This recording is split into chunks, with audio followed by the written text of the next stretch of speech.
34 দিন বন্ধ থাকার পর খুলেছে বাংলাদেশ কৃষি বিশ্ববিদ্যালয়। রোববার সকাল থেকে বিশ্ববিদ্যালয়ে ক্লাস শুরু হয়। এর আগে গত শুক্রবার থেকে খোলা হয় হল। বান্ডেল থাকলে প্রতি সেনমানিতে টাকা বাঁচবে।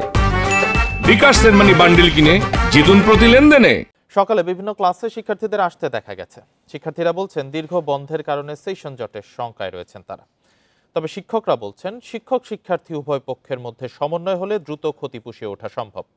কম্বাইন্ড ডিগ্রির দাবিতে শিক্ষার্থীদের অব্যাহত আন্দোলনে সংকট তৈরি হলে সমাধানের লক্ষ্যে ভিসি সহ 251 জন শিক্ষক কর্মকর্তা গত 30 আগস্ট একাডেমিক কাউন্সিলে বসেন। সে সময় সিদ্ধান্ত না মানায় বহিরাগতরা শিক্ষার্থীদের উপর হামলা করে। পরে 31 আগস্ট থেকে বিশ্ববিদ্যালয়ের অনির্দিষ্টকালের জন্য বন্ধ ঘোষণা করে প্রশাসন।